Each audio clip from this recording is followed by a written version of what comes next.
everybody, welcome back to another episode of Welch On-Ice, and we are back at it again with the Shootout Shoutouts. If you missed the first video in this little series we're doing, feel free to go watch it. It'll be tagged in this video as well. We were the Anaheim Ducks, and Shootout Shoutouts, what is it? Basically, we're just going to be doing offline shootout mode, just talking about the team that we are shooting as, talking what they did at the deadline. We're going to be talking about the state of the team, what their playoff hopes are, what key pieces do they have that make them who they are, and what can they do to be better. Today we are going to be the Boston Bruins.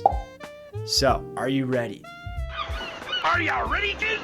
Aye, aye, Captain! I can't hear you! Aye, aye, Captain! But first, before we dive into the shootout, I would just like to say thank you so much, guys, for watching these videos. Grown in subscribers over the past week or so, and so thank you guys so much. Feel free to share this video with a friend, hit that subscribe button, hit that like button, and yeah, without further ado, we are going to jump in with the Boston Bruins. Okay, so first thing first, we are going to take a look at who Boston has shooting. We've got Pastrnak, then Geeky, followed by Kusnudinov. I think I said that right. Pavel Zacha and Elias Lindholm. To be honest, I've never even heard of this guy before. Does that make me a casual? I don't know. But let's see who we could put in his place. So I'm thinking probably throwing Casey Middlestat in there. He's a good pick. They also have Victor Arvidsson. He's not known necessarily for shootouts, I'd say, but he is in fact a pretty consistent player across the board. Who else do they even have in their lineup? They got Esimont, Kastelik, Sean Corelli's in their lineup, and this is a guy who I want to see a lot more of, Fraser Minten. And you know why I like this guy. Ex-Leafs prospect. He's gonna be the one who got away.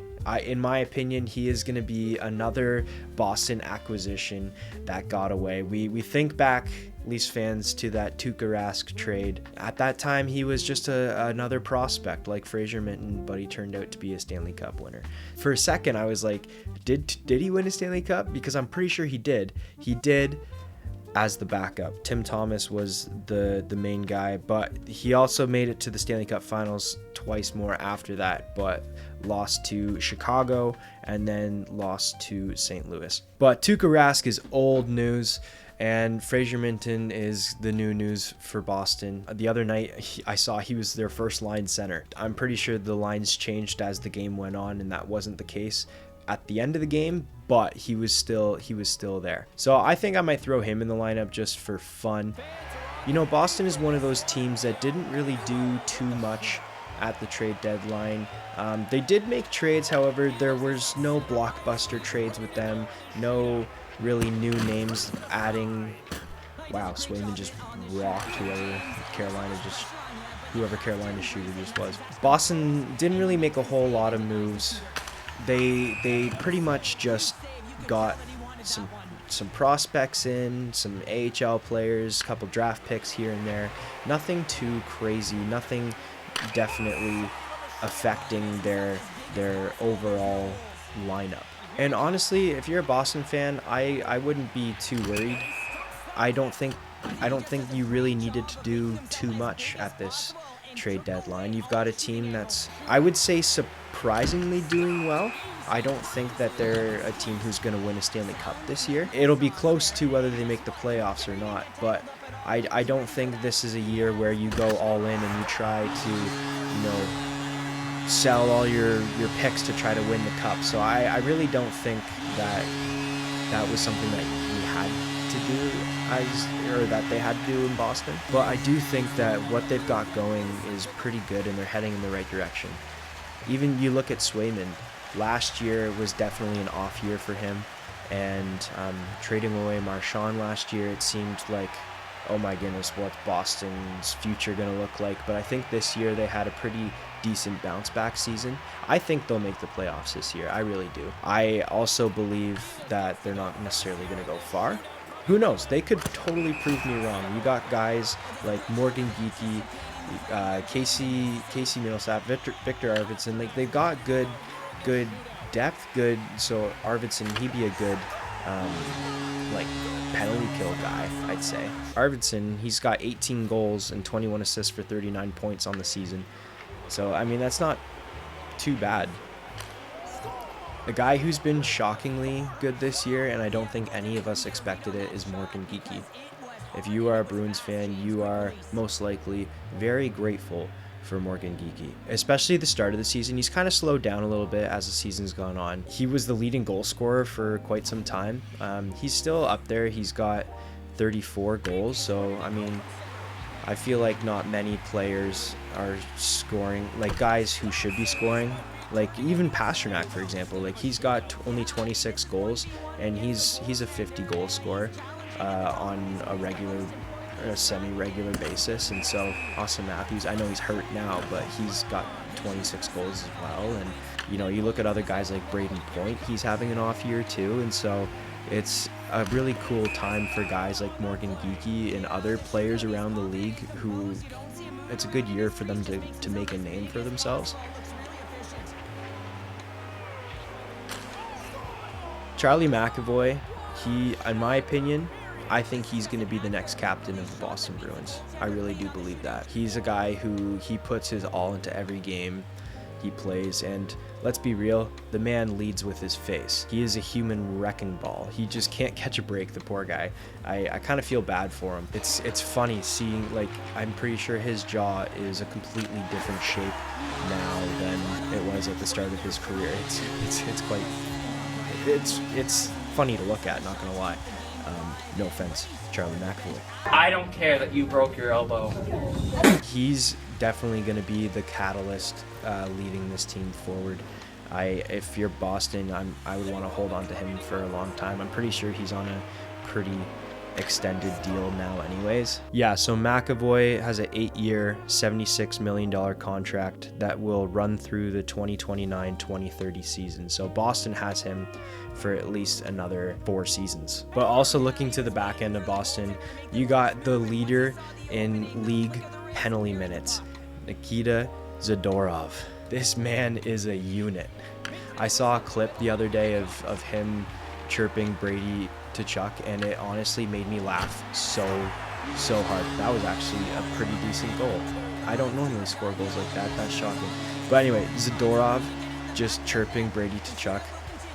It made me laugh as a Tkachuk brother, not hater, but hater. I don't like saying I hate people because at the end of the day they're people, but you know how some guys just get on your nerves? Oh my goodness, the Tkachuk brothers are two guys who just get on my nerves. But anyway, Zadorov was just chirping them, and it was really funny to see, if I'm being honest. So clearly I shoot much better with Boston than I do with Anaheim. Another young guy that Boston has, Mason Lohrei, on the back end, and he's another player who's just pretty solid. Like, he's a steady player.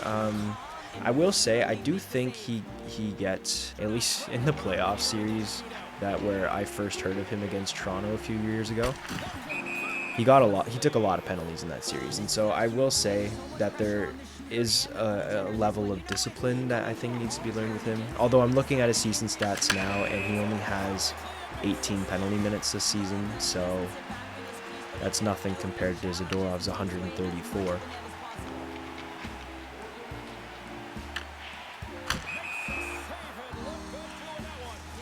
But Swayman, he is just, well, it's a bad time to talk about Swayman when that just happens. But he is playing pretty well this year. He's got a .907 save percentage and a .277 goals against average, 26 wins, 14 losses, and 5 overtime and shootout losses. So that was pretty clutch, Lindholm. He's definitely not the goalie he was when Ullmark was on the team, but I feel like it would be very hard to replicate that year anyways. I mean, even look at Ullmark. He's really struggled since that year.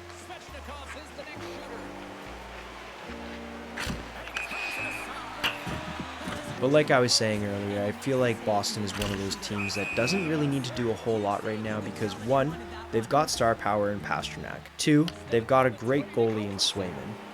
3, they got a pretty solid defense core between McAvoy and Lohrei and Zadorov. If you're a Boston fan, you might disagree with me on that. Who knows? But I haven't really watched them a whole lot this year. I'm just going based off statistics alone. And if I'm a Boston fan, I'd be pretty happy with how Boston played, especially considering how last year went. So again, I don't think they're a team that really needs to do much, especially now that they've got a bunch of like young prospects like Minton and other guys like Geeky's. He's pretty young. I think, like, what is he, like 28 or something like that? He's 27, so I was pretty close. But I think if they hold on to him for a while, they hold on to Minton. Swayman, I mean, he's still relatively young for goalie. Goalies tend to play a little bit later as long as their bodies allow them to. But I think Boston's sitting in a pretty good position. Honestly, let's be real. Boston's going to get a first-round pick this year because the Leafs are just not in a spot where they are going to get that top 5 pick. Unless the lottery is just so kind to them, I really don't think they'll finish in the bottom 5. They've had a rough go since the Olympics. I think they'll probably have some late April push that gets them, you know, the 8th overall pick or whatever. And for those who don't know why I'm talking about where the Leafs are going to land, the Leafs traded their first round pick to Boston, but they had a condition on it where if the Leafs landed in the bottom 5 spots, then Boston would have to forfeit that pick back to the Leafs, and then they would get the Leafs pick in the following year in the first round. So if the Leafs are in the bottom 5, then they'll get that pick back. But I don't think they're going to do it. And so Boston, you're going to have first round pick most likely. If I'm a Boston fan, I'd be pretty happy with where the team is at and where it's going. For the fun of it, I'll just play one more shootout game.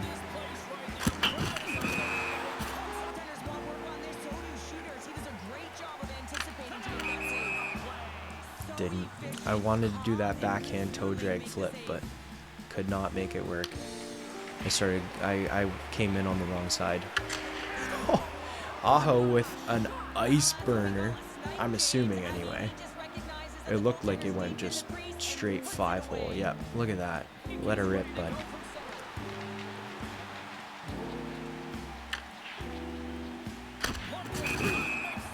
Uh-oh. If Carolina scores this, they win.